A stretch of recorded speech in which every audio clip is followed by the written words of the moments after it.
Hey guys, welcome back. It's time for a little signature update. I guess we got updates on previous stuff that was covered on the channel here. There is a huge issue with counterfeit signatures going out, many of which have been confirmed counterfeit because they were signed at an event and it was not documented. Good on the people that are running those events and documenting who's getting stuff signed, what's getting signed. I think that's pretty much necessary in this day and age. How the grading companies have not incorporated that into their business model is your guess is as good as mine. Happy Monday, guys. Let's get into some action here, or lack of action in many cases. We got criticisms. We're going to give credit where credit is due, but there's not very much credit to be given in regards to this stuff here. We got an absolute mess. We got a show that is shitty, but here we go. We got PSA grading, and PSA is seemingly more careful than Beckett. Beckett is an absolute disaster show. This one here is not even the correct label, but they're authenticating the autograph within the case itself. Absolute disaster here. It's being called a Pikachu Gold Star. That is clearly not a Pikachu Gold Star. That is clearly not the correct artist even. But do what you got to do, I guess. I don't know what Beckett's situation is here in this day and age. There was a pretty spectacular interview with an ex-Beckett employee or BGS employee that was saying there was one employee at one point in time, I guess pre-pandemic, where he was the only one that was doing Pokemon. He was like a junior grader and didn't have anyone overseeing his work. So no surprise there. Beckett's kind of fallen off, I guess, at this point in time. Not a whole lot of people using it other than the old black label gamble, which is, it seems like they're giving more of those out these days.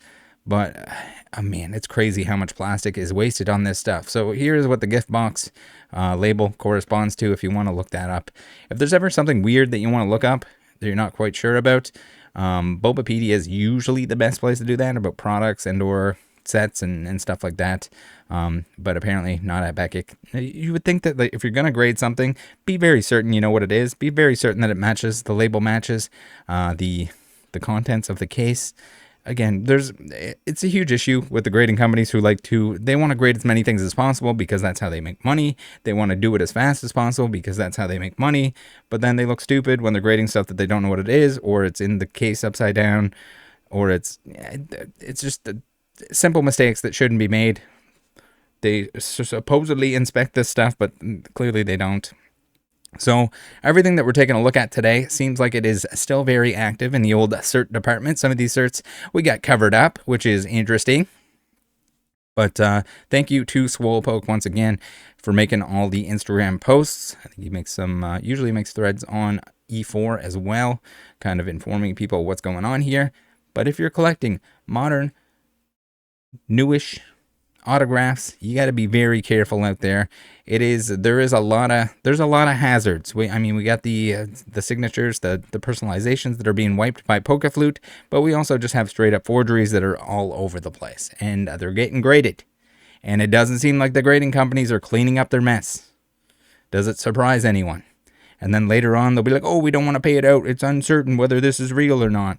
It'll be that kind of stuff when it's more expensive. When someone purchases it, they'll be like their guarantee. I don't know if the guarantee actually even applies to signatures. It might not, which in which case, why are you even buying it if it's graded? And why are you buying it if it's graded if they're not even going to take the time, effort, and care on these examples? A lot of these examples are extremely easy for them to verify. And they probably don't have to, but they should be just pay the people that host these events. Pay them. Just pay them a little bit of money. Just give them a little bit of money for their time. Have them document everything and have them share that documentation with you from that event. Everything that gets signed is photographed or on video. Everything's cataloged. Everyone that's been there, that was there, they got something signed. Easy peasy. Photo match. Easy to the extreme. So we had Swolepoke also make a post. I think this was not covered in a previous video of mine, but says several Himeno forgeries have slipped through PSA recently. All the ones dated for the Charlotte signing are confirmed forgeries with video documentation. Thank you. Why the hell can PSA not do this? If you're going to authenticate, even if it costs more, even if it costs the customer a little bit more, At least I mean, it's going to save them money in the long run. If they got to refund everyone on all of these forgeries that go out after they change hands a few times and become more expensive, none of it's deactivated. Like, it should take them all of 2 seconds to go in, boop, deactivate it. It shouldn't be an extensive process if you see something's going wrong, and then you got to check everything. So another problem is the fact that they're not going to expose the person that is doing this. So the person can hide behind the grading company. They can hide behind the consignor. Because they'll be like, oh, we can't share that information. So then I have to come along. I have to find out who's doing this stuff. We have to trace it back, try to find out who's doing it. And they're being sneaky in the shadows. So here we have it. Just very still active signatures that are forgeries. Again, a lot of these are in recent times, which is wild that someone can forge this stuff, pretend it's at a recent event that is documented. And the people that are documenting this stuff are very easy to get a hold of. They're running the events. They have the documentation. They'll be able to tell you whether or not it's real. Even without going on based on the fact that there are inconsistencies in the signatures themselves. So it's an absolute disaster. If you're collecting this stuff, I suggest you get it signed in person. It's more meaningful that way. Do your best to get to these events. Get it signed for yourself. Yes, that's going to restrict how much you can get, how hard it is to get it, how much time is consumed rather than just throwing money at it. But if you just throw money at it, there's a good chance you're getting fakes. There's a lot of fakes going on. So here we have all these autographs are forgeries. And if he's talking in absolutes there, it's because it's been confirmed by the people that were running the event that it is dated as. And it's wild. It's wild to me that these companies don't work together. We're going to get into that a little bit more. That these companies don't work together. That if there's somebody that's trying to commit fraud in one sector here, in one of these companies, with one of these companies, how they don't have like a shared list of like, hey, by the way, this guy's like trimming cards. This guy's selling trimmed cards. This guy's pumping through altered cards. Share it with each other so that these people are not able to access a different grading company, move on to something else, and rip people off with another company. I mean, a lot of it has to do with the fact that they just want to make a quick buck. And they're like, oh, no one will ever find out that we're, that guy that's banned from everywhere else? You guys, you know that guy. Don't worry, we'll talk about that guy in a minute. So here we have it, all still very active, all just disable the certs. They're making it worse on themselves because if it changes hands a few times, maybe somebody doesn't realize that they have a fake for years. Maybe it's thousands and thousands of dollars. Or they're just banking on the fact that people just like forget about it. Oh yeah, we don't want to pay it out. We don't say anything about it, guys. We wouldn't want to have to pay out however much people are paying for these things. Linktree. You guys, this video, all the videos are brought to you by the Linktree. If you want to support the channel, go to the Linktree to do so. Thank you for shopping at all the cool places. Card Market. You guys have been killing it with the Troll and Toad code, 5% off, and also supports the channel. Then we got all kinds of sick, nasty stuff here where you can use discount codes for the things that I use and love. And then also down here, you don't get anything other than the fact that if you click on this stuff before you're buying the stuff you're going to buy anyway, which, there's always good times to buy from these places. Then you support the channel that way. It takes a couple seconds. I'd rather you do that than just send me a super chat or whatever the hell else. Do this. Thank you. Much appreciated. It helps me make content about scammies and whammies. And if the videos get deleted, if YouTube doesn't like the video, if someone has their lawyers contact YouTube to have videos removed, that sort of thing, then it's going to be all right because you guys are there. That's how you can kick butt in the old wiener baby department. Now, we have at Fanatics Collect, all these auctions are forgeries. And we're going to give a little bit of praise to Fanatics Collect. We've been doing the Sunday auctions. I'm going to praise them on this because they got this removed. They removed it right away. Now, I do have a couple other gripes with them, and it doesn't matter if I'm telling people that it's a good idea to purchase from places. There's goods and bads with every single company. Some of these are very easy goods that should be good, that if they're bad, they're screwing you. They're screwing you, the customer. So this, good. Not screwing the customer, helping them. Well, they're helping their reputation by taking these down, and they did. They took them down. Good. PSA sitting on their thumb. Doing nothing. Not deactivating these. I don't know if they're looking into the individual. I don't know if the individual is banned. But this is the kind of thing that PSA has the ability here to easily do the right thing and show people that collectors are in their best interest. They're going to make all kinds of advertising fluff. All this, these companies are all going to be like, oh, we're here for you, the collector. We want to hear what you say. We want to do what's right for you. Fucking do it. Deactivate that shit. Fucking Christ. Easiest shit ever. People are doing your job for you. Swopoke is doing your job for you. Deactivate the fake ones, please. It's even detailed how he found out they were fake. Reach out to the person that runs that event before you grade this stuff so you don't look stupid. Holy crap, it's so easy. Now, if it's some like older autograph, regardless of what autographs, it's just Sharpie on a card. So there needs to be proof. There needs to be provenance. You need to know where it came from. Just blindly going in and be like, yep, that looks like it could be real. Put it in a case. Fuck yeah. Charge them. Charge them up. Upcharge them. Now, we're going to give Fanatics Collect, we're Fanatics in general, we're going to give them some praise, but now we're going to shit on them a little bit because this is gross. On the subject of gross, we also have Mr. Shine 150, who Fanatics has been pumping. He's up there with the celebrities. He's got the big collection. Again, I covered this already. It gets worse, and I'll cover more of it in the future. But the fact that Fanatics is going to pump up somebody that is essentially a drug trafficker, ex-drug trafficker, hopefully ex-drug trafficker at this point in time, talk about their $70 million collection, and not be concerned in the least, like, where did that $70 million collection come from? When you have a guy that's, was in prison, doesn't seem to have any other source of income other than being a collector. He collected so hard that he has $70 million, according to them, in cards that they can put on display. So is that what you want to promote? Is this what it is? And I'm going to be here. I don't care who it is. I don't care what company it is. I don't care if they hate me. I don't care if they're like, Rattle, you're banned. You're kicked out of here. I'm looking out for the best interest of everyone involved. I don't care what company it is. All these companies are going to have flaws, but this is just like, these are flaws that like someone made the conscious decision to allow this stuff. And the prototype cards, like the two of the worst people I've covered on the channel, in my opinion. And they're going to promote their shit. Now, there are other people that were receiving those cards. There's still a lot of stuff we don't know about those cards, like the card stock. It's on cardstock, mounted on cardstock, but CGC is purposely vague so we don't know. Was it mounted on cardstock recently? There's a lot of really high grade stuff. We don't know the full story. We don't know the quantities on that stuff. We don't know if there's going to be more.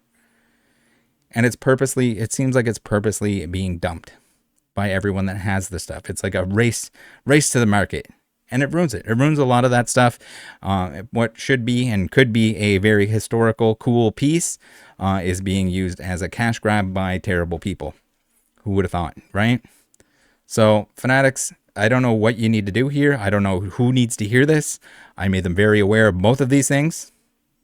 And we'll go on to more of the Shine stuff in the future. When there's enough to make a follow-up video, maybe in the Liquid Marketplace. The whole Liquid Marketplace, the whole fake case, the faking a $3.5 million transaction. People are like, oh my God, he served his time. Give him a break. He served his time. You're just hating on hate. Dude, I had a fucking 500,000 USD offer to delete the videos about the fake case. I don't give a shit. It's not a jealousy thing. It's a what the fuck are you doing Fanatics thing. I'll give them shit. I still think it's a good idea to be purchasing off Fanatics, to be purchasing. eBay does a ton of shit that I disagree with too. But I'm going to be vocal about it, regardless. So yes, we got the little corrections offender network here with our boy Shiny Poo. Again, if I was looking to benefit myself, I would pretend this never existed. I'd be sucking up to Shine. I'd be like, Shine, please. Help me out. Make me a G-baller too. All right. So here we go. We got the cards that were removed. Ignore the Himeno here from Chainsaw Man. That was just the Himeno search kind of brought that up as well. So good on them for removing this stuff. They still got a long ways to go. And again, my advice is free. It's up to them. It's their business. They can do what they want, but I'm going to shine a light on it, whether it's good or not. And yeah, shine a light on it. Shine 150 a light on it. Like, please, the pitfalls are there. There's tons of pitfalls. There's always people that are going to end up being terrible people. But when it's up front, when the information is there beforehand. Now, let's get into it. We got more going on here. More PSA. PSA, please clean up your act. And please, the resources are there. That's the thing. It's sad to see that there's so many people going to get shafted by this stuff when the resources are there. How they are not paying Swolepoke, how they're not paying PFM, how they're not paying Alec to advise them, even if they're not a full-time employee. To not have them, like, or anyone else that's running signing events, provided, like, it's so lazy. It's so senseless and lazy. If it was something old, something that got mixed in, some kind of different story. But this is like recent stuff, events that are all documented, and it's just lazy. It's lazy and or cheap. They're either being lazy or cheap, and it's going to burn them because if they have to pay these things out, if they have to deactivate them, it's not only going to hurt their reputation, but it's going to hurt everyone involved. It's going to be a pain in the ass for people to get a refund, because it always is. That's how it works. The guarantee is guaranteed to be a pain in the ass. I haven't seen a single instance where it was quick and easy. Sometimes it needs me putting someone directly in touch. I had someone that hated me because I told them their card was fake. And then I don't care. I don't care if they hate me. I put them in touch with someone. They get a refund for the purchase price. Voila. They don't hate me anymore. They were thanking me. But yes, I'm going to tell you what you don't want to hear. It's the same shit. People are like, what the fuck? I hate Rattle. Yeah, you hate me because I'm going to tell you what's real. I'm not going to make up shit. I'm not going to fluff stuff up. I'm not going to put on a fucking personality. We're going to joke around. We're going to fucking do some crazy voices. But I'm going to tell you what's real. Apologies. Some people don't like that, but it is what it is. So we got more here. And of course, same deal, not deactivated. I can't remember how many days ago this was, but again, it's something that there should be a department. There should be someone that's able to quickly look at this stuff, quickly deactivate it. And if it all gets referenced straight back to events that happened, that took place, like, we clearly have people that are just copying existing cards. They're putting the date on it. I don't know at PSA if they actually like look up the date. So this one here doesn't have a personalization either. So there's like a dead giveaway there that it's either altered. The fucking colored in Charizard shit. Like, it's so dumb. They make themselves look so dumb with this shit. Like, easy policy, easy like verification. It doesn't get any. You don't need somebody to come in like they do on Pawn Stars and be like, yeah, I got my tablet here and that looks like a real autograph. You don't have to do that. You could just give Alec a call or whoever else is running the signing event and ask them and show them a picture. Send them a text. Hey, is this real? Pay them a little bit for their time. Unreal. All right, here we have it. No expert on Akira. So it looks like we got some sketchy detchies. And again, it's all these brand new 9 certs. The absolute disaster. So for anyone that wasn't tuned in, that hasn't noticed or isn't aware, the signature expert that was working at PSA that was doing at least all the Pokemon stuff, he is no longer employed there because he was working signing events, which is probably ideal. You want to have someone close into there. But he was abusing the fact that he could cut up shipping documents to and from the artists themselves, cut their signature out of that, put it on his own makeshift trading card, and sell it. So like printing off like essentially bootleg cards with Pokemon IP on them, putting a shipping document, and then it pissed off the artists, which no wonder. Does that surprise anyone? So it was a real signature, but it was deceptive. It pissed off the artist. It makes PSA look bad in the eyes of the artist. So they got rid of him. They fired him. Allegedly. Say allegedly, I'm quite certain that they did. But we'll We'll call it allegedly. Like this, where the pen stopped and started again, shows a lack of confidence in signing. At the very least, it should have been sent back as questionable. Yeah, so that's the thing. If it's even slightly questionable, if there's either a way to verify it 100%, you do it. If there's no way to verify it 100%, you don't do it. You'd send it back as questionable. That's what it should be. There should be more documentation. Like if you go to an event, you get something signed, have something that documents that you were there. You should be able to send all that stuff along with the autograph. And then if they have the ability to verify it even further than that, either by the autograph itself, looking for discrepancies, and or if they have a record of whatever event that was, which all the modern ones they should. They probably all do. They'd be crazy. You'd be crazy to be running this type of event, like a signing event, and not have video documentation of the entire thing, documentation of all the people that attended, all the people that got something signed, and be able to trace it back and know exactly what card it was and which one was signed. Voila. So here we go. We got a whole 4 of them. It looks like they were all 36, 37, 38, 39. This would be easy to pick out if you know what the event was, 2023. And know that, did somebody get all 4 of these exact same cards signed?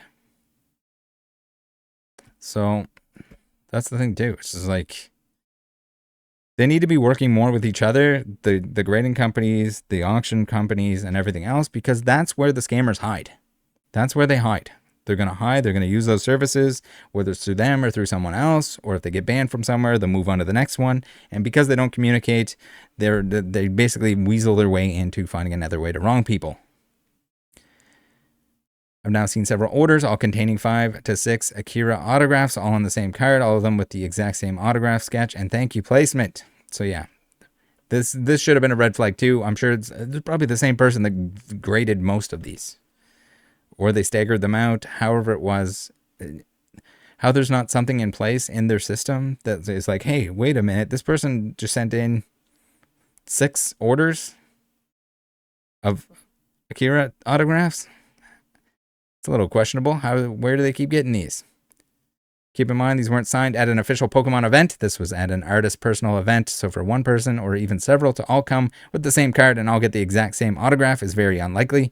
And from the real ones we have seen, other copies have no sketch, no thank you, and some even have personalization. So that's the thing too, is just these artists, there's a requirement for personalization, and I believe that comes straight from the Pokemon company.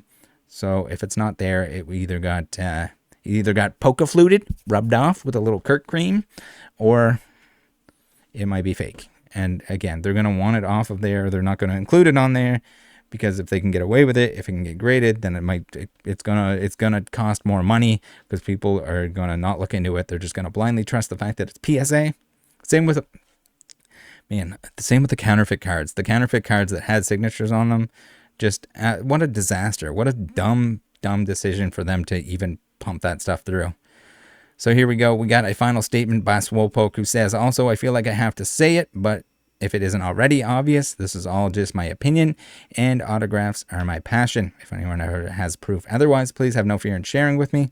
My one and only goal here is to help educate and protect the autograph community.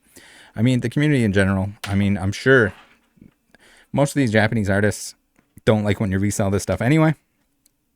I think it's very grimy when it's not charged for. If it's charged for, it goes into a different. It's weird for me to imagine buying an autograph that, you know, if it's gonna upset the artist in any way that it kind of pays tribute to, it would be weird for me to want to purchase that because you're kind of like, it's very contradictory. It doesn't make a whole lot of sense. But then also when they're like, hey, please don't sell this, and then you do, and somebody else buys it, or you're wiping personalizations or anything like that, I think that gets into a different category of scummy. But and then there's the whole another category after that where it's not just, I'm sure this upsets the artist as well, but where it's just counterfeits, and somebody else is making money off of it. They're not making money for going to the shows. They're not promoting their other works. They're selling their other items or anything like that. And I'm sure some of them enjoy to travel to some of these events. Some don't, some used to, some did, and then they kind of got a bad taste in their mouth for it. Kind of ruins it for everyone. But this is, I mean, the whole thing is kind of ruining it for everyone. Even the people that are collecting real autographs should want this to be cracked down on, because it's going to lend more. This is destroying the credibility of these grading companies that are doing this stuff. So you having a graded copy, even if you jump through hoops, there's no indication that you did. No indication that yours is more real than these other ones that are proven fake, because they're all active certs. They're all, someone fakes it at the same event that you went to. You went through the time and effort. You got to meet the artist. It was a cool thing. And now somebody else can just kind of copy that. They're going to copy it. They're going to put it through. PSA is going to grade it, because who gives a shit? They're going to make some money off of it. Don't bother deactivating it, whatever. They just float around. I mean, we've seen it tons of times where Blowout shows examples, shows before and after photos of the same card. Clearly the same card, like Vintage Sports, with certain stains in certain areas that are unique to that individual card. PSA has been shown this stuff. BGS has been shown this stuff, and they still don't deactivate it because they don't want to pay the shit out. It's gross. It's kind of what it is. Hopefully they get better at that. Hopefully they crack down on this stuff. It's becoming more and more of an issue. I don't know how many cards we looked at today, but it's just never ending fake autos. Again, I think autographs are special. I think it's a cool thing that people can enjoy. I totally understand people that want to collect them, but if you can, if it's at all possible, do try to get those yourself. I think it's more meaningful that way. And that's kind of the only way that you can 100% guarantee that what you got was the real deal, unless you have provenance, unless you see where it came from, who got it, whatever. And if you don't have the ability to travel to that stuff, I'm sure you can make some friends that are in the autograph space. And if you can compensate them for like them purchasing the autograph or purchasing the session or whatever they want to call it, that's probably the way to go. If for some reason you can't actually get to any of this stuff, but if you can, would suggest, highly advise. And if there's something like a panel, like a Q&A or like a live art show or whatever like that, it's going to be some extra money. But I promise you, if you're going all that way, if you're traveling, if you're staying somewhere, spend the extra money. It's worth it. Save up, get it, got it. It was definitely the coolest part of the whole Arita thing was the live art Q&A. No regrets. All right, take care. Love you guys. Join the Discord. We got some, we're working on some restock monitors in there. We got this free self-promotion. So you just kind of copy paste your eBay and or your Fanatics listings into the appropriate channel. They get posted on Instagram and Twitter. Some free advertising for you. So people can make, I want people to, remember, there's nothing wrong with making honest money. There's nothing wrong with making money in Pokemon, or just even if you're just getting rid of your extra stuff, but do so in an honest way. There's no need to rip anyone off. It is completely unacceptable, and that's kind of the theme of the channel. See you next time. Bye.